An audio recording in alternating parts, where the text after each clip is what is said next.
വയനാട് നടന്ന ഒരു ചെറിയൊരു ട്രൈബൽ റിവോൾട്ടാണ് ബ്രിട്ടീഷുകാർക്കെതിരെ നടന്ന ഒരു ട്രൈബൽ റിവോൾട്ടാണ്. അപ്പോൾ എന്താണ് കുറിച്യ റിവോൾട്ട് എന്നുള്ളത് നോക്കാം. ഇത് വരെ ഇല്ലാത്ത ആൾക്കാർക്ക് എന്തെങ്കിലും സംശയം ഉണ്ടെങ്കിൽ ഞാൻ വീണ്ടും പറയണം, റെക്കോർഡിംഗ് ഒന്ന് കാണുക. അല്ലെന്നുണ്ടെങ്കിൽ ഒട്ടും മനസ്സിലാവുന്നില്ല എന്നുണ്ടെങ്കിൽ എനിക്ക് മെസ്സേജ് അയച്ചാൽ മതി, ഞാൻ പറഞ്ഞുതരാം, ഞാൻ വോയിസ് ഇടാം. ഓക്കെ, അപ്പോൾ നമുക്ക് കുറിച്യ റിവോൾട്ട് സ്റ്റാർട്ട് ചെയ്യാം.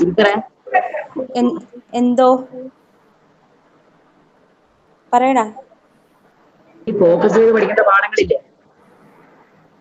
എന്താടാ? ഫോക്കസ് ചെയ്ത് പഠിക്കേണ്ട പാഠങ്ങൾ. ഫോക്കസ് ചെയ്ത് പഠിക്കേണ്ട പാഠങ്ങള്. അത് ഇപ്പം ഈ കൊറോണ ആയതുകൊണ്ട് അങ്ങനെ ഫോക്കസ് ചെയ്ത് പഠിക്കേണ്ട പാഠങ്ങളില്ല. എന്നിട്ട് 4ാം പാഠം ഇല്ല. അപ്പൊ ടീച്ചർ ഇത് തുടങ്ങിയായിരുന്നല്ലേ? അത് ശരി. ശരിയാണ്. എനിക്ക് ഗോപിക ഒരു PDF അയച്ചു തന്നു, എന്റെ കയ്യിൽ നിന്ന് പോവുകയും ചെയ്തു. ശരിയാ, ഫോക്കസ് ചെയ്ത്. ഓക്കെ, അപ്പൊ ഈ ചാപ്റ്റർ ഇല്ല. അതില് ഈ ടെസ്റ്റിന് 1ാം പാഠവും 3ാം പാഠവും 6ാം പാഠം ഉള്ളതാണ്. 1, 3, 6. 3 ഞാൻ കംപ്ലീറ്റ് ചെയ്ത. ഓക്കെ, ഒന്നും കംപ്ലീറ്റ് ചെയ്ത. അപ്പൊ ഈ ചാപ്റ്റർ പഠിക്കേ വേണ്ട നിങ്ങള്? അല്ല, ചിലപ്പോ പഠിക്കേണ്ട ഒരു റിവ്യൂ നമ്മള് വായിച്ചു നോക്കണമെന്നൊക്കെയാ പറഞ്ഞത്. ആടാ, ഞാൻ പറയാം സംഭവം. കാരണം എന്റെ വീട്ടിൽ അത്യാവശ്യം ടീച്ചേഴ്സ് കാര്യങ്ങളുള്ള. അപ്പൊ ഈ സംഭവം ഇതാണ്, നമ്മൾ ഇത് വായിക്കണം, ഇതെല്ലാം വായിച്ചൊക്കെ നോക്കണം. കാരണം അവര് പറഞ്ഞത് കൂടുതൽ സ്ട്രെസ് ചെയ്ത് പഠിക്കണമെന്ന് 3 ചാപ്റ്റർ പറഞ്ഞു, അത് ശരിയാ. പക്ഷെ എല്ലാ ചാപ്റ്റേഴ്സും നമ്മൾ വായിച്ചു വെക്കണം. എവിടുന്നാണ് ഈ SLC ക്വസ്റ്റ്യൻസ് ഇവിടുന്ന് മാത്രമേ വരത്തുള്ളൂ എന്ന് നമുക്ക് പറയാൻ പറ്റില്ല. ഇപ്പൊ സ്കൂളുകളൊക്കെ തുറന്ന സ്ഥിതിക്ക് പതുക്കെ എനിക്ക് തോന്നുന്നു എല്ലാം നോർമൽ രീതിയിൽ തന്നെ അങ്ങ് വരും. എക്സാംസ് ഒക്കെ എല്ലാ ചാപ്റ്ററിൽ നിന്ന് അവർ ഇടുമെന്ന് എനിക്ക് തോന്നുന്നു. നമുക്ക് എന്തായാലും പഠിക്കാം. സെക്കൻഡ് പാർട്ട് അശ്വിൻ സ്റ്റാർട്ട് ചെയ്തിട്ടുണ്ട് കേട്ടോ. ബിബിൻ അറിയുമെന്ന് അറിയത്തില്ല. സെക്കൻഡ് പാർട്ട് വേറൊരു സാറ് ഹാൻഡിൽ ചെയ്യുന്നത്. അതും ഒരു ചാപ്റ്റർ തുടങ്ങിയിട്ടുണ്ട്.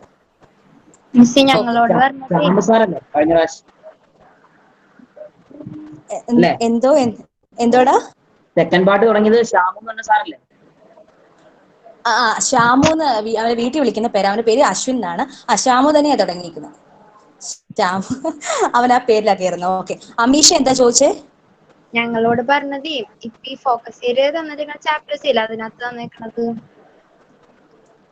അത് മാത്രം പഠിച്ചാൽ മതിയെന്നോ? ഫോക്കസ് ചെയ്ത് പഠിച്ചാൽ മതി?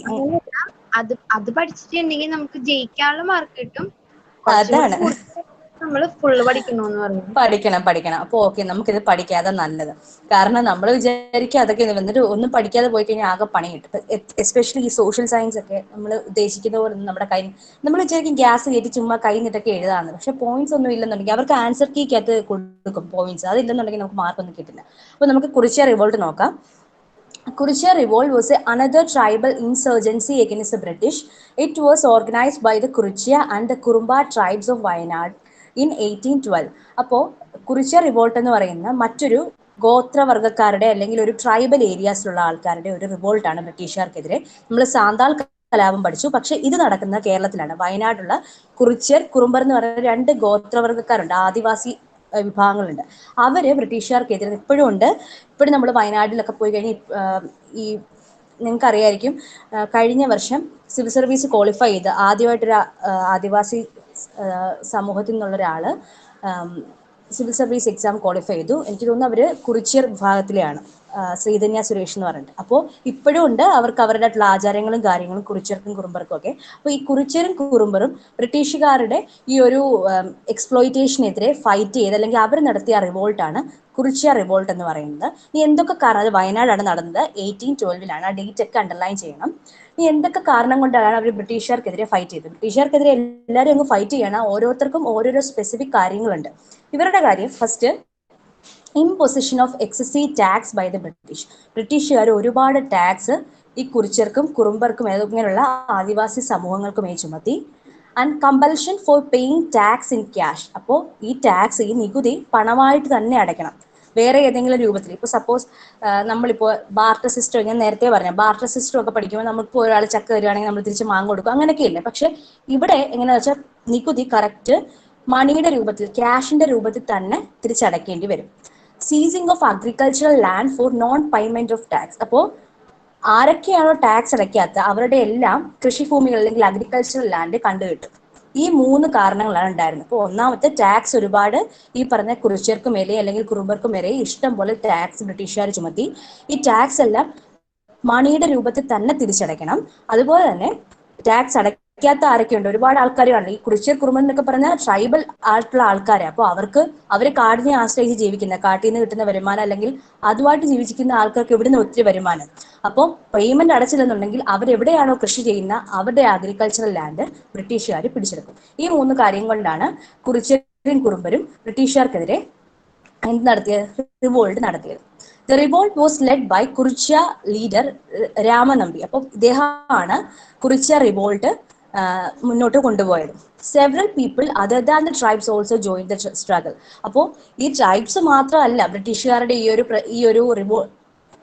ബ്രിട്ടീഷുകാർ ഈ കൊണ്ടുവന്ന കാര്യങ്ങൾക്കെതിരെ പ്രതികരിച്ചു. ഒരുപാട് ആൾക്കാർ ഈ ട്രൈബ്സിന്റെ കൂടെ ജോയിൻ ചെയ്തു. കാരണം ഈ ട്രൈബ്സ് എന്ന് പറയുന്നത് അത്ര വിദ്യാഭ്യാസം ഉള്ളവരോ അങ്ങനെയൊന്നും അല്ല.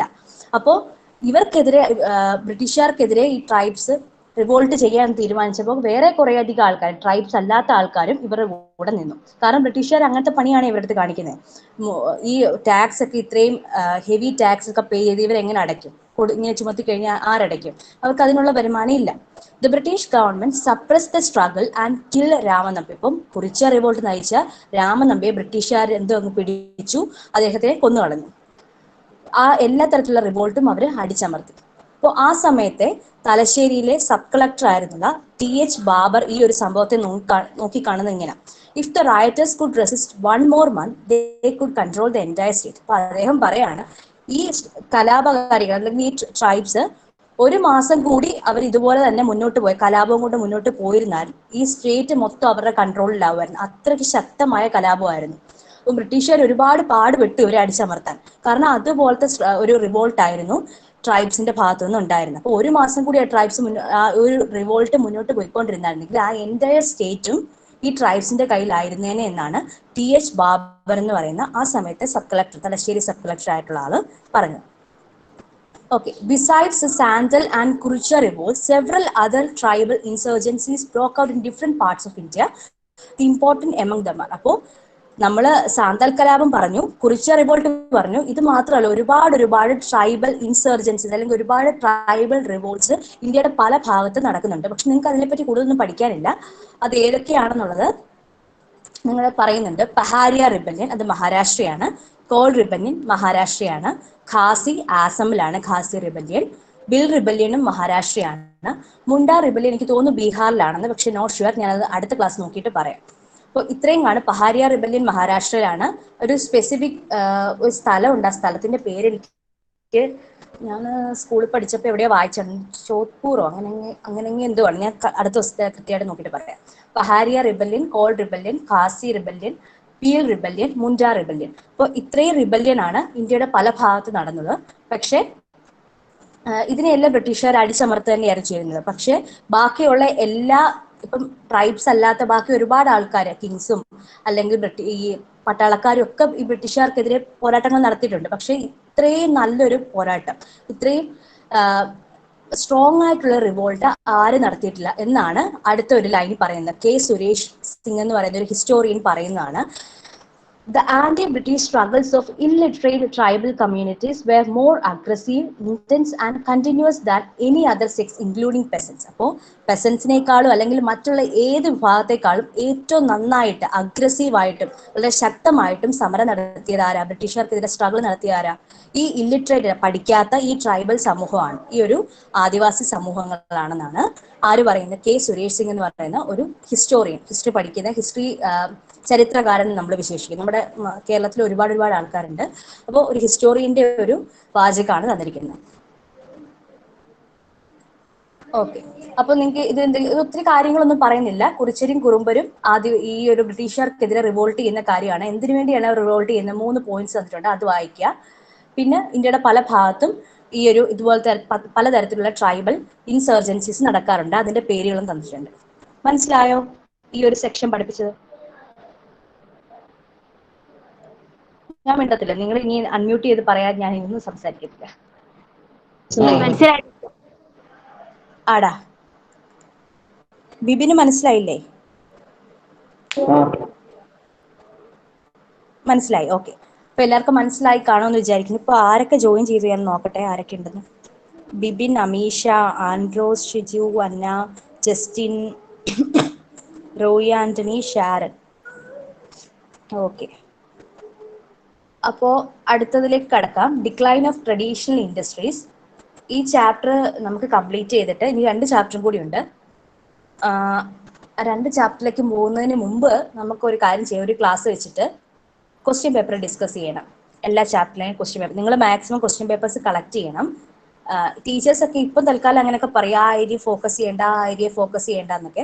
പക്ഷെ നമ്മൾ എല്ലാം പഠിച്ചു വെക്കുന്നതായിരിക്കും എപ്പോഴും സേഫ്. എന്തിനാണ് നമ്മൾ റിസ്ക് എടുക്കുന്നത്? റിസ്ക് എടുത്തു കഴിഞ്ഞാൽ പിന്നെ എന്തെങ്കിലും അവിടെ നിന്ന് ക്വസ്റ്റ്യൻസ് ഉണ്ടെന്നുണ്ടെങ്കിലേ പണി കിട്ടും. അതുകൊണ്ട് എല്ലാം അങ്ങ് വായിച്ചു വെച്ചു. ഇത് ചിലപ്പോൾ ഹിസ്റ്ററി നിങ്ങൾ വളരെ സിമ്പിൾ അല്ലേ, നിങ്ങളൊക്കെ ഭയങ്കര ബ്രില്യൻ്റ് ആയിട്ടുള്ള സ്റ്റുഡൻസ് ആയതുകൊണ്ട് ഇതിനൊന്നും വലിയ പാടൊന്നുമില്ല, നിങ്ങൾക്ക് എളുപ്പം പഠിക്കാം. അപ്പോൾ പ്രശ്നമൊന്നും വരില്ല.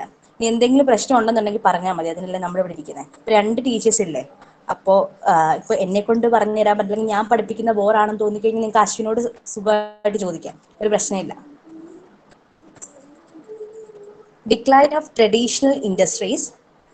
ഇപ്പോൾ വില്യം ബെന്റിക് എന്ന് പറയുന്ന ഇന്ത്യയിലെ ഗവർണർ ജനറൽ ആയിരുന്ന അദ്ദേഹത്തിന്റെ ആ ഒരു കോട്ട്സ് ആണ് വന്നിരിക്കുന്നത്. അദ്ദേഹം എന്താ പറഞ്ഞത്? അപ്പൊ നമുക്ക് തൽക്കാലം അത് നോക്കണ്ട. The extract given above is observation made by William Bentinck, the Governor General of India, on the decline of textile industry that was world famous once. അപ്പോൾ ഈ ഒരു നമ്മൾ ഡിക്ലൈൻ ഓഫ് ട്രഡീഷണൽ ഇൻഡസ്ട്രീസിന് അത് പഠിക്കുന്നത് ടെക്സ്റ്റൈൽ ഇൻഡസ്ട്രി, ഇന്ത്യയിലെ textile industry എങ്ങനെയാണ് തകർന്നത്. ഒരു കാലത്ത് ഏറ്റവും പ്രശസ്തമായ അല്ലെങ്കിൽ ഇന്ത്യയിലെ ഏറ്റവും ഫേമസ് ആയ ഒരു ടൈപ്പ് ഓഫ് ഇൻഡസ്ട്രി ആയിരുന്നു ടെക്സ്റ്റൈൽ ഇൻഡസ്ട്രി. ടെക്സ്റ്റൈൽ എന്ന് പറഞ്ഞാൽ മനസ്സിലായ തുണിത്തരങ്ങൾ. അപ്പോൾ അത് ഏറ്റവും വളരെ ഫേമസ് ആയിരുന്നു. പക്ഷേ കുറെ കഴിഞ്ഞപ്പോൾ അതങ്ങ് ഡിക്ലൈൻ ചെയ്യാൻ അല്ലെങ്കിൽ തകർന്നു വരാനായിട്ട് തുടങ്ങി. എന്തൊക്കെയാണ് അതിന്റെ കാരണങ്ങൾ? അതാണ് നമ്മളിവിടെ പഠിക്കാൻ പോകുന്നത്. Okay. The British policies completely ruined not only agricultural sector but also the handicrafts in India. അപ്പം ബ്രിട്ടീഷുകാരുടെ ഈ പോളിസീസ്, കുറേയധികം പോളിസീസ് കൊണ്ടുവന്നല്ലോ ബ്രിട്ടീഷുകാർ ഇന്ത്യയിൽ വന്നപ്പോൾ. നമുക്കൊട്ടും അംഗീകരിക്കാൻ പറ്റാത്ത, കേരളത്തിലായാലും മറ്റ് നോർത്ത് ഇന്ത്യൻ സ്റ്റേറ്റിലൊക്കെ ആയാലും ഒരുപാട് പോളിസീസ് അവർ കൊണ്ടുവന്നു. എങ്ങനെയെങ്കിലും അവരുടെ ലക്ഷ്യങ്ങൾ നേടിയെടുക്കുക, എങ്ങനെയെങ്കിലും ബ്രിട്ടന് കുറച്ചുകൂടെ പ്രോസ്പെരിറ്റി ഉണ്ടാക്കി കൊടുക്കുക, അല്ലെങ്കിൽ അവരുടെ വെൽത്ത് കൂട്ടുക, അങ്ങനെ ഒരുപാട് ലക്ഷ്യങ്ങളൊക്കെ ഉണ്ടായിരുന്നു. ആ സമയത്ത് യൂറോപ്യൻസ് അല്ലെങ്കിൽ ബ്രിട്ടീഷുകാർ ലോകത്തിലെ തന്നെ ഏറ്റവും സമ്പന്നമായിട്ടുള്ള അല്ലെങ്കിൽ അഭിവൃദ്ധിയുള്ള ഒരു കൺട്രി ആയിരുന്നു ബ്രിട്ടൻ അല്ലെങ്കിൽ യൂറോപ്പ് എന്ന് പറയുന്നത്. അപ്പോൾ അവർ ഓരോരോ രാജ്യത്തും പോയി അതെല്ലാം കീഴടക്കിക്കൊണ്ടിരുന്നു. അവിടെ നിന്ന് കിട്ടുന്ന മാക്സിമം സാധനങ്ങൾ എക്സ്പ്ലോയിറ്റ് ചെയ്തുകൊണ്ടിരുന്നു. അങ്ങനെയാണ് അവർ നമ്മുടെ ഇന്ത്യയിൽ എത്തുന്നത്. ഇന്ത്യയിൽ ആ വരുന്ന സ്പെസിഫിക് കോണ്ടെക്സ്റ്റ് ഒക്കെ പഠിക്കുന്നുണ്ട്. എനിക്ക് തോന്നുന്നു നിങ്ങൾ കഴിഞ്ഞ വർഷമൊക്കെ പഠിച്ചു കാണുമായിരിക്കും. നമ്മുടെ ബാറ്റിൽ ഓഫ് പ്ലാസി കാര്യങ്ങളൊക്കെ പറയുന്നുണ്ട്. അതൊക്കെ താല്പര്യമുണ്ട്, കുറച്ചും കൂടെ പഠിക്കാൻ താല്പര്യം ഉണ്ടെന്നുണ്ടെങ്കിൽ ഒത്തിരി ബുക്സ് ഉണ്ട്, ഇറങ്ങുന്നുണ്ട് ഈ ഒരു ഇന്ത്യയുടെ കാര്യങ്ങളൊക്കെ പറ്റി. അല്ലെങ്കിൽ അങ്ങനെയൊക്കെ ഉണ്ടെങ്കിൽ നിങ്ങൾ സമയം കിട്ടുമ്പോൾ അതൊക്കെ വായിച്ചു നോക്കുക. വളരെ ഇൻട്രസ്റ്റിംഗ് ആണ്, കുറേയധികം ഫാക്ട്സും കാര്യങ്ങളും ഉണ്ട്. ഓക്കെ, എനിക്കിതുവരെ പനി മാറിയില്ല, അപ്പം ശബ്ദം ഇപ്പോഴും ശരിയായില്ല. The British policies completely ruin not only agricultural sector. അപ്പം അഗ്രികൾച്ചറൽ സെക്ടറിന്റെ കാര്യത്തിൽ അവർ തീരുമാനമാക്കി. കൃഷിയെ ആശ്രയിച്ച് ജീവിക്കുന്നവർക്ക് ഒത്തിരി പ്രശ്നങ്ങൾ ഉണ്ടാക്കി. പക്ഷേ ഈ ഹാൻഡിക്രാഫ്റ്റ്സ് എന്ന് പറയുന്ന സംഭവമുള്ള കൈത്തൊഴിലാളികൾ, അവർക്കും ഒരുപാട് ബുദ്ധിമുട്ട്. അതായത് ഈ ടെക്സ്റ്റൈൽ ഇൻഡസ്ട്രി പോലുള്ള, അപ്പൊ അങ്ങനത്തെ ഇൻഡസ്ട്രിക്ക് ഒരുപാട് പ്രശ്നങ്ങൾ ബ്രിട്ടീഷുകാർ വന്നതോടുകൂടി ഉണ്ടായി. ഇനി എന്തൊക്കെയാണ് ആ പ്രശ്നങ്ങൾ നോക്കാം. Let's examine the cause for their decline. അപ്പൊ എങ്ങനെയാണ് ഇന്ത്യയിലെ ടെക്സ്റ്റൈൽ ഇൻഡസ്ട്രി തകർന്നത് നമുക്കത് നോക്കാം. Large-scale import of machine-made British textile was a major reason for the ruin of Indian textile industry.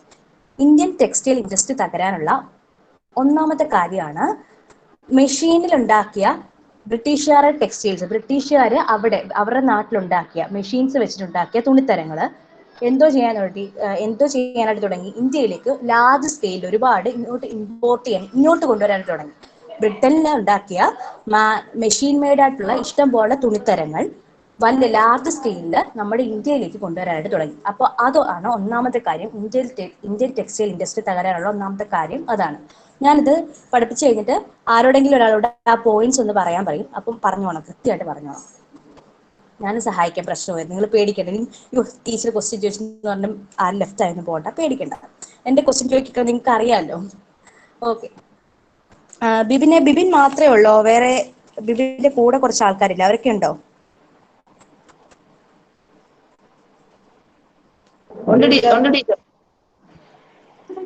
അവരെ ഒന്ന് കാണാൻ പറ്റുമോ?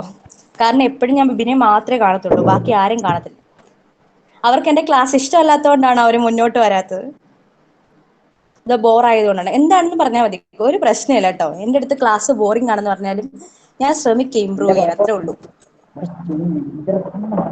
നമ്മൾ 4 പേരും ടീച്ചർക്ക്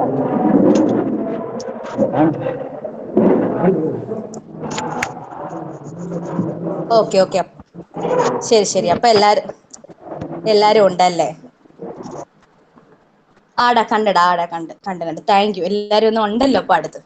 കാരണം അന്ന് ഫാദർ പറഞ്ഞായിരുന്നല്ലോ, അതുകൊണ്ട് ഞാൻ ജസ്റ്റ് ചോദിച്ചതേ ഉള്ളൂ, എല്ലാരും ഉണ്ടോ അതോ ബിബിൻ മാത്രമേ എന്റെ ക്ലാസ്സിൽ കയറുള്ളൂ എന്നൊന്ന് അറിയാൻ വേണ്ടിയായിരുന്നു. അപ്പൊ എല്ലാവർക്കും ഹായ്, ഹാപ്പി ന്യൂ ഇയർ.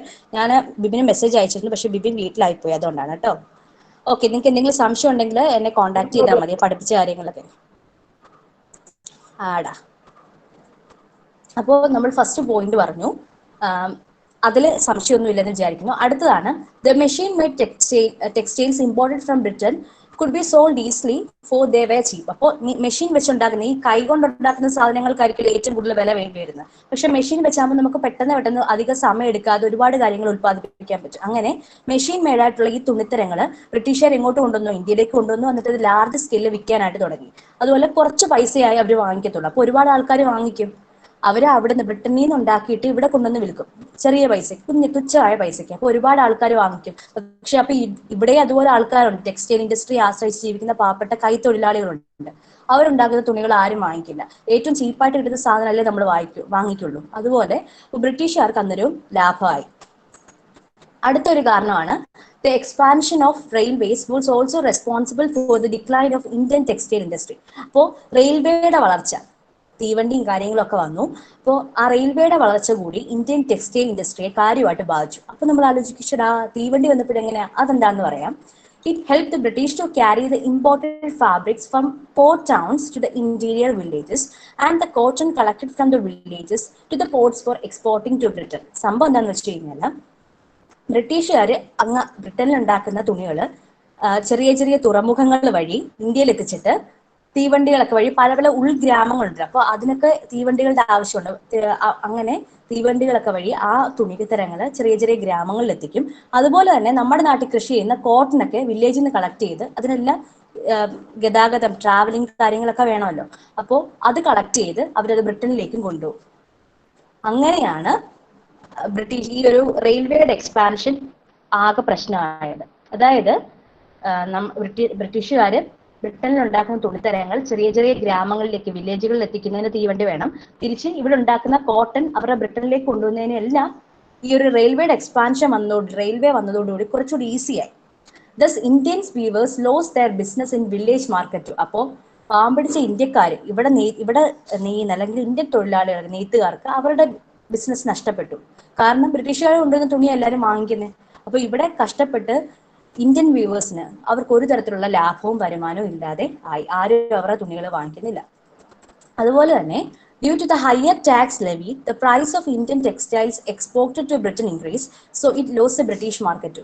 അതുപോലെ തന്നെ ഇവിടെ ഇന്ത്യൻ വീവേഴ്സ് ഉണ്ടാക്കുന്ന ഈ ഒരു തുണിത്തരങ്ങളുണ്ടല്ലോ, അത് എങ്ങോട്ടേക്കും കൊണ്ടുപോയി? ബ്രിട്ടനിലേക്ക് അവർ കൊണ്ടുപോയി. ഇവിടുന്ന് വാങ്ങിച്ച് ഇവരുണ്ടാക്കുന്ന തുണി ബ്രിട്ടനിലേക്ക് കൊണ്ടുപോയി. പക്ഷെ അതിനൊക്കെ ഹൈ ടാക്സ് ആയിരുന്നു ഇവർ വാങ്ങിച്ചിരുന്നത്. അപ്പോൾ അവർക്ക് അതും കൂടി നമ്മുടെ പാവപ്പെട്ട ഇന്ത്യൻ ടെക്സ്റ്റൈലിനെ മാത്രം ആശ്രയിച്ച് ജീവിക്കുന്ന കൈത്തൊഴിലാളികൾക്ക് ഒരുപാടധികം പ്രശ്നങ്ങൾ ഉണ്ടാക്കി. The British officers forced the weavers to work at meager wages and to exchange the product to them at cheaper rate. അപ്പോൾ ബ്രിട്ടീഷുകാർ ഈ പാവപ്പെട്ട വർക്കേഴ്സിനെ കൊണ്ട്, അല്ലെങ്കിൽ ഈ നെയ്ത്തുകാരെ കൊണ്ട് കുറഞ്ഞ വേലയ്ക്ക് ജോലി ചെയ്യിക്കാനായിട്ട് തുടങ്ങി. ഒത്തിരി സമയമൊക്കെ വേണം, ഒത്തിരി സമയം കൊടുക്കും, പക്ഷെ പൈസ കുറച്ച് കൊടുക്കുള്ളൂ. അപ്പൊ അങ്ങനെ ഇവർ ഒരുപാട് എക്സ്പ്ലോയിറ്റ് ചെയ്യാനായിട്ട് തുടങ്ങി. Weavers gave up their work massively due to the exploitation and torture of the British officers. അപ്പോൾ ഇവരുടെ ഈ ഒരു എക്സ്പ്ലോയിറ്റേഷനും ഒന്നും സഹിക്കാൻ വയ്യാതെ ഈ വീവേഴ്സ് എന്ത് ചെയ്തു? അവസാനം ഞങ്ങൾക്ക് ഈ തൊഴിലൊന്നും വേണ്ട എന്ന് പറഞ്ഞിട്ട് അത് ഉപേക്ഷിക്കാനായിട്ട് തുടങ്ങി. കാരണം അത്രയ്ക്ക് ഇവരെ കൊണ്ടിട്ട് കഷ്ടപ്പെടുത്തി. എന്നിട്ട് അവർ ഈ തൊഴിൽ ഉപേക്ഷിച്ചിട്ട് വേറെ ഏതെങ്കിലുമൊക്കെ ജോലി തേടാനായിട്ട് തുടങ്ങി. അപ്പോൾ ഇത്രയാണ് ഡിക്ലൈൻ ഓഫ് ഇന്ത്യൻ ടെക്സ്റ്റൈൽ ഇൻഡസ്ട്രിക്ക് കാരണങ്ങൾ. ആ കാരണങ്ങൾ എന്തൊക്കെയാണെന്ന് വിശദമായിട്ട് ഈ ടെക്സ്റ്റിൽ പറഞ്ഞിട്ടുണ്ട്. ഫസ്റ്റ് പോയിന്റ് ആരോടാ ചോദിക്കുന്നത്? എനിക്ക് കൃത്യമായിട്ട് പറഞ്ഞായിരുന്നു. ആരെങ്കിലും ഒരാളൊന്ന് അൺമ്യൂട്ട് ചെയ്തിട്ട് പറയൂ. ബിബിൻ പറയുമെന്ന് എനിക്കറിയാം. ബാക്കി ആരുടെങ്കിലൊക്കെ ഞാൻ ശബ്ദം കേൾക്കാത്ത ആരെങ്കിലും ഉണ്ടോ നോക്കട്ടെ. അനന്തുവിന്റെ സ്റ്റുഡന്റേ, ജസ്റ്റിൻ ഭായ്, നിങ്ങളൊന്ന് അൺമ്യൂട്ട് ചെയ്തിട്ട് പറയോ? പാവം, ഞാൻ കുറെ നേരമായിട്ട് നിന്ന് ചോദിക്കുക. ജസ്റ്റിന് ഉറങ്ങിയോ? അനന്തുവിന്റെ ക്ലാസ്സിലെങ്ങാണോ ആണോ ഇരിക്കുന്നത്? ആടാ അല്ല, ഞാൻ ഓൺലൈൻ വെറുതെ ക്ലാസ് ചോദിച്ചാ. ഉണ്ട്.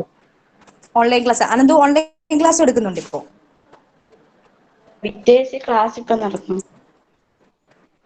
Victers channel. Okay okay okay. അല്ലാതെ അനന്തുവിന്റെ അടുത്ത് ട്യൂഷന് പോകുന്നില്ലേ ബാക്കിയുള്ള വിഷയങ്ങൾക്കൊക്കെ? ഉണ്ട്. ഉണ്ട്. ആ മനുഷ്യ ഒരു ജിന്നാണ്. എല്ലാ സമയത്തും ഇങ്ങനെ ട്യൂഷൻ എടുക്കലാണെന്ന് തോന്നുന്നു പുള്ളിയുടെ മെയിൻ ഹോബിയാണ്. നിങ്ങൾക്ക് ഭാഗ്യമാണ് അങ്ങനെ ഒരാളെ കിട്ടിയത് കേട്ടോ. ഇത്രയും ഡെഡിക്കേറ്റഡ് ആയിട്ട് ഒരാളെ ചെയ്യുമ്പോൾ.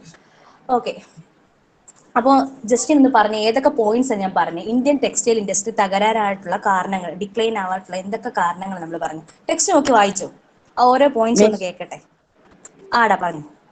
The machine-made textiles imported from British could be sold easily for they were cheap. അതിന് മുമ്പ് നമ്മളൊരു കാര്യം പറഞ്ഞു, അതിന് തൊട്ട് മുമ്പ് അത് കുട്ടി കണ്ടില്ല എന്ന് തോന്നുന്നു. Large scale import of machine made എന്ന് പറഞ്ഞിട്ട് നമ്മൾ പറഞ്ഞില്ലേ, അവിടെ മുതൽ തുടങ്ങണം കേട്ടോ.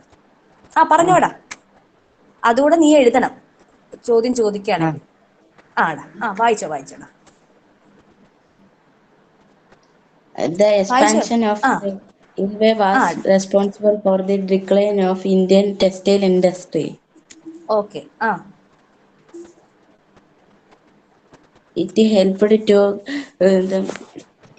the British to carry the import of fabrics from the port of towns to interior villages and cotton collected from villages to the ports for exporting to Britain. Thus, Indian okay weavers lost their business in village market too. Okay. ഉള്ളൂ. Higher tax leved the price of Indian textiles exported to Britain increased, so it lost the British market too. ഓക്കേടാ, മതി. അത്രയെങ്കിലും ജസ്റ്റിന്റെ ശബ്ദം എനിക്കൊന്ന് കേൾക്കാൻ പറ്റിയല്ലോ. Thank you ജസ്റ്റിനെ. അപ്പോൾ നമ്മൾ 3 points ആണ്. First, man-made textiles. ബ്രിട്ടീഷുകാർ കൊണ്ടുവന്ന മെഷീൻ മെയ്ഡ് ആയിട്ടുള്ള ടെക്സ്റ്റൈൽസിന് ഇവിടെ എളുപ്പം വിറ്റഴിഞ്ഞു പോയി. അപ്പം അത് നമ്മുടെ ഇന്ത്യൻ ഇൻഡസ്ട്രിക്ക് ഒരു പ്രശ്നമായി, ഇന്ത്യൻ ടെക്സ്റ്റൈൽ ഇൻഡസ്ട്രിക്ക് ഒരു പ്രശ്നമായി. പിന്നെ എക്സ്പാൻഷൻ ഓഫ് റെയിൽവേ വന്നതോടുകൂടി അത് കുറച്ചുകൂടി എളുപ്പമായി. ഒത്തിരി ടാക്സ് ഇവിടുത്തെ പാവപ്പെട്ട ഇന്ത്യൻ ടെക്സ്റ്റൈൽ ഇൻഡസ്ട്രിക്ക് മേലെ അവർ ചുമത്തി. അങ്ങനത്തെ കാരണം കൊണ്ടാണ് നമ്മുടെ ഇവിടുത്തെ ടെക്സ്റ്റൈൽ ഇൻഡസ്ട്രി ഒരുപാട് തകരാറിലായത്. സോറി, ശബ്ദം ഇപ്പോഴും ശരിയാകുന്നില്ല. എനിക്ക് 2 ആഴ്ചയായി എനിക്ക് ഇത് തുടങ്ങിയിട്ട്, ഇതുവരെ മാറിയില്ല. The immediate reflection of the decline of the textile industry was found in urban areas. ഞാൻ കമ്പ്യൂട്ടർ ഒന്ന് ഓണാക്കി. അപ്പൊ എന്റെ കമ്പ്യൂട്ടറിൽ കിടപ്പുണ്ടായിരുന്നു കേട്ടോ നിസി. അപ്പൊ നിസി പെട്ടെന്ന് ആലോചിക്കാൻ ഞാനിത് എവിടെ നോക്കിയാ പറഞ്ഞത്. എന്നെ കമ്പ്യൂട്ടറിൽ അത് സേവ് ചെയ്തിട്ടേക്കുമായിരുന്നത്, അതുകൊണ്ടാണ് പെട്ടെന്ന് നോക്കി പറയുന്നത്. കാരണം ഇന്ന് രാവിലെ മുതലേ കറണ്ട് ഇല്ലായിരുന്നു. അതോടെ ഞാൻ നേരത്തെ പറഞ്ഞു, ഒരു പക്ഷെ കറണ്ട് വന്നില്ലെന്നുണ്ടെങ്കിൽ ഞാൻ സ്ക്രീൻ തന്നെ നോക്കണം. എന്തായാലും കറണ്ട് വന്നു ഇപ്പോൾ, അതുകൊണ്ട് ഞാൻ പെട്ടെന്ന് കമ്പ്യൂട്ടർ ഓൺ ആക്കി. ഇതിനകത്ത് കിടപ്പുണ്ട്, ടെക്സ്റ്റ് സേവ് ചെയ്തിട്ടുണ്ട്. ഓക്കെ, നമുക്ക് പറയാം. The immediate reflection of the decline of textile industry was found in urban areas. അപ്പോൾ ഈ അർബൻ ഏരിയാസ്, സിറ്റി ഏരിയാസിലാണ് ഏറ്റവും കൂടുതൽ ടെക്സ്റ്റൈൽ ഇൻഡസ്ട്രി വ്യാപകമായിട്ട് ഒരുപാട് ആൾക്കാർ ടെക്സ്റ്റൈൽ ഇൻഡസ്ട്രി ആ ഒരു ജോലി മാത്രം ഏർപ്പെട്ടിരുന്നത്. അപ്പോൾ ഏറ്റവും കൂടുതൽ ഡിക്ലൈൻ വന്നതും ഈ അർബൻ ഏരിയാസിലുള്ള ഇൻഡസ്ട്രിക്കാണ്. The textile centres like Murshidabad and Dhaka that were thickly populated once became least inhabited. അപ്പോൾ ഒരു കാലത്ത് മുർഷിദാബാദിലും ധാക്കയിലും ഒക്കെ ഇന്ത്യൻ ടെക്സ്റ്റൈൽ ഇൻഡസ്ട്രി വളരെ വ്യാപകമായിട്ട് അവർ നല്ല രീതിയിൽ മുന്നോട്ട് പോയിക്കൊണ്ടിരുന്നതൊക്കെ ഈ ബ്രിട്ടീഷുകാർ വന്നതോടുകൂടി ഒന്നുമില്ലാത്ത അവസ്ഥയെ ഡിക്ലൈൻ ചെയ്യാനായിട്ട് തുടങ്ങി. The people who had been working in textile industry migrated to villages and engaged in agriculture related works. അപ്പോൾ ഒരു കാലത്ത് ബ്രിട്ടീഷുകാർ വരുന്നതിന് മുമ്പ് നന്നായിട്ട് ടെക്സ്റ്റൈൽ ഇൻഡസ്ട്രി, തുണിത്തരങ്ങൾ ഉണ്ടാക്കുന്നതിലൊക്കെ വർക്ക് ചെയ്തിരുന്ന തൊഴിലാളികൾ ഇപ്പോൾ അത് വിട്ടിട്ട് വില്ലേജിലൊക്കെ പോയി കൃഷിയിൽ ഏർപ്പെടാനായിട്ട് തുടങ്ങി. കൃഷി അങ്ങനെയുള്ള കാര്യങ്ങളിൽ കൂടുതൽ എൻഗേജ് ചെയ്യാനായിട്ട് തുടങ്ങി. കാരണം ഇപ്പം വരുമാനം ഇല്ല, ഇന്ത്യൻ ടെക്സ്റ്റൈൽ ഇൻഡസ്ട്രി തകർന്നു. അപ്പോൾ ഇനി അവർക്ക് വേറെ ജോലി നോക്കണ്ടേ. As a result, the number of people who engaged in agriculture to earn a living increased. അപ്പോൾ അഗ്രികൾച്ചറിനെ മാത്രം ഡിപ്പെൻഡ് ചെയ്ത് ജോലി എടുക്കുന്നവരുടെ എണ്ണം ഒരുപാട് കൂടി. ഇപ്പൊ എല്ലാവരും കൃഷിയിലേക്ക് അങ്ങ് തിരിഞ്ഞു, വേറെ വഴിയില്ല. Okay, it fragmented the agricultural fields and the production be fell to be stagnant. അപ്പോൾ അതിന്റെ ഒരു പ്രശ്നം എന്ന് വെച്ച് കഴിഞ്ഞാൽ എല്ലാവരും ഒന്ന് കൃഷിക്കാരായി. ഒരു സുപ്രഭാതത്തിൽ ജോലിയൊന്നും ഇല്ലാത്തപ്പോൾ എല്ലാവരും തൂമ്പി എടുത്ത് പാടത്തോട്ടങ്ങി ഇറങ്ങി. ഞാൻ വലിയ കൃഷിക്കാരനാണെന്ന് പറഞ്ഞിട്ട്. അപ്പോൾ കൃഷിഭൂമിയൊക്കെ ചെറിയ ചെറിയ തുണ്ടുകളായിട്ട്, ചെറിയ ഫ്രാഗ്മെന്റ് ആയിട്ട് ഇങ്ങനെ മുറിച്ചു. ഈ സ്ഥലത്ത് ഞാൻ കൃഷി ചെയ്യും, ഈ സ്ഥലത്ത് ഞാൻ കൃഷി ചെയ്യും, ഇങ്ങനെ പറഞ്ഞു. പക്ഷേ ഓവറോൾ പ്രൊഡക്ഷൻ ഒന്നും നടന്നില്ല. അതായത് വലിയ വരുമാനം ഒന്നും അതിൽ നിന്നും ഉണ്ടായില്ല. സ്റ്റാഗ്നന്റ് എന്ന് പറഞ്ഞാൽ നമ്മൾ മുരടിക്കുക എന്ന് പറയും. പ്രത്യേകിച്ച് വലിയ നേട്ടമൊന്നും പ്രൊഡക്ഷനകത്ത് ഉണ്ടായില്ല. ഉള്ളതും കൂടെ മുരടിച്ച് പോകാനായിട്ട് തുടങ്ങി. അതായത് അഗ്രികൾച്ചറൽ ഫീൽഡിൽ നിന്ന് വലിയൊരു ഉയർച്ചയൊന്നും ഉണ്ടായില്ല. The state of handicrafts in village was not different. അതുപോലെ തന്നെ കൈത്തൊഴിലാളികളുടെയും അവസ്ഥ ഇതൊക്കെ തന്നെയായിരുന്നു.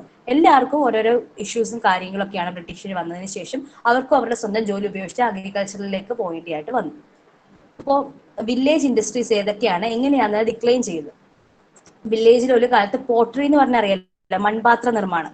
അത് വളരെയധികം സുലഭമായിരുന്നു. ആൾക്കാരെ സ്വന്തം വീട്ടിലിരുന്ന് മൺപാത്രങ്ങളൊക്കെ ഉണ്ടാക്കുക. പക്ഷേ അതും ഡിക്ലൈൻ ആയി. എങ്ങനെയാണ്? Import of aluminium vessels. ബ്രിട്ടീഷുകാർ അവിടുന്ന് അലൂമിനിയം കൊണ്ടിങ്ങി പോകുന്നു. അതോടുകൂടി പോട്ടറി, ഇവിടുത്തെ മൺപാത്ര നിർമ്മാണം അവിടെ തീർന്നു. അടുത്തതാണ് ടാനിങ്. ടാനിങ് എന്ന് പറഞ്ഞാൽ തുകൽ വ്യവസായമാണ്. നമ്മുടെ ഈ തുകൽ ചെരുപ്പ് അങ്ങനെ കാര്യങ്ങളൊക്കെ ഇല്ലേ. അപ്പോൾ അതും എന്ത് ചെയ്തു? Export of raw leather to Europe. ഇവിടുത്തെ ആൾക്കാർ, ഈ ബ്രിട്ടീഷുകാര് ഇവിടെയുള്ള തുകലും കൊണ്ട് അവരുടെ നാട്ടിലേക്ക് പോയി. അപ്പൊ ഇവിടുത്തെ തുകൽ വ്യവസായം അതോടെ കിടക്കുന്നു. അടുത്തത് കാർപ്പൻട്രി. കാർപ്പൻട്രി എന്ന് പറഞ്ഞാൽ മരപ്പണി, അങ്ങനെയുള്ള കാര്യങ്ങൾ. അപ്പം use of machines made of metals. അപ്പോൾ അവരെന്ത് ചെയ്തു? ബ്രിട്ടീഷുകാർ അവിടുന്ന് മെഷീൻസ് ഒക്കെ വഴി ഉണ്ടാക്കിയ ലോഹങ്ങൾ പോലുള്ള ആയുധങ്ങൾ, അല്ലെങ്കിൽ മരപ്പണിക്ക് പകരം, അല്ലെങ്കിൽ ആ ഒരു ഇൻഡസ്ട്രിക്ക് പകരം ബ്രിട്ടീഷുകാർ മെഷീൻസ് ഒക്കെ വെച്ചുണ്ടാക്കിയ മെറ്റൽസും കാര്യങ്ങളും ഇങ്ങോട്ടേക്ക് എക്സ്പോർട്ട് ചെയ്യാനായിട്ട്, ഇങ്ങോട്ട് കൊണ്ടുവരാനായിട്ട് തുടങ്ങി. എക്സ്പോർട്ട് അല്ല, ഇമ്പോർട്ട് ചെയ്യാനായിട്ട് തുടങ്ങി. അപ്പൊ ഇവിടുത്തെ ഉള്ള എല്ലാ വ്യവസായവും അവർ നശിപ്പിച്ചു. പോട്ടറി പോയി, ടാനിങ് പോയി, കാർപ്പൻട്രി പോയി. പോട്ടറി എന്ന് പറഞ്ഞാൽ മൺപാത്ര നിർമ്മാണം, അതിന് പകരമായിട്ട് അലൂമിനിയം വെസൽസ് വന്നു. തുകൽ നിർമ്മാണം, ഇവിടുന്ന് ഇഷ്ടം പോലെ തുകൽസ് ആ കള്ളന്മാരെ അങ്ങോട്ടേക്ക് കടത്തിക്കൊണ്ടുപോയി. അതുപോലെ കാർപ്പൻട്രി, മരപ്പണിക്കാർക്കും അവസ്ഥ, ആ ഒരു വ്യവസായം ആകെ നശിച്ചു. കാരണം ബ്രിട്ടീഷുകാർ മെഷീൻസിലൊക്കെ ഉണ്ടാക്കിയ മെറ്റൽസ് ഇങ്ങോട്ടേക്ക് ഇമ്പോർട്ട് ചെയ്യാനായിട്ട് തുടങ്ങി. Okay, the ruins of agricultural sector and handicraft industry led India to famine and deaths due to starvation. അപ്പോൾ അഗ്രികൾച്ചറൽ ഫീൽഡ് നശിച്ചു. എന്തൊക്കെ ഫീൽഡ് ഉണ്ടോ അതൊക്കെ ഈ ബ്രിട്ടീഷുകാർ നശിപ്പിച്ചു കളഞ്ഞു. ഇനി അവർക്ക് അപ്പോഴത്തേക്കും നല്ല സ്റ്റാർവേഷൻ, പട്ടിണിയായി, കാര്യങ്ങളായി, ആർക്ക് ഫുഡില്ല, എല്ലായിടത്തും ഒരുപാട് പ്രശ്നങ്ങളായി. അപ്പോൾ ഒരുപാട് ആൾക്കാര് ഈ പട്ടിണി കൊണ്ടും ദാരിദ്ര്യം കൊണ്ടൊക്കെ ലക്ഷങ്ങളോളം ആൾക്കാർ മരിക്കാനായിട്ട് തുടങ്ങി. ഇതൊക്കെയാണ് ഇന്ത്യയിലെ ടെക്സ്റ്റൈൽ ഇൻഡസ്ട്രി തകർന്നത് വഴി ഉണ്ടായ പ്രശ്നങ്ങൾ. മനസ്സിലായോ? ഈ പറഞ്ഞത് എന്തെങ്കിലും സംശയമുണ്ടോ? ആർക്കെങ്കിലും സംശയമുണ്ടോ? ആകെ ഇച്ചിരി ആൾക്കാരല്ലേ ഉള്ളൂ. മനസ്സിലായി ടീച്ചർ. ആടാ, ഓക്കെ. ഷാരോണെ, ആടാ ബിബിനെ, ഷാരോണെ, എനിക്ക് ഷാരോണിന്റെ ശബ്ദം ഒന്ന് കേൾക്കാൻ പറ്റുമോ? ഷാരോൺ എവിടെ? പറഞ്ഞു. സുഖമാണോ? കുഴപ്പമില്ല.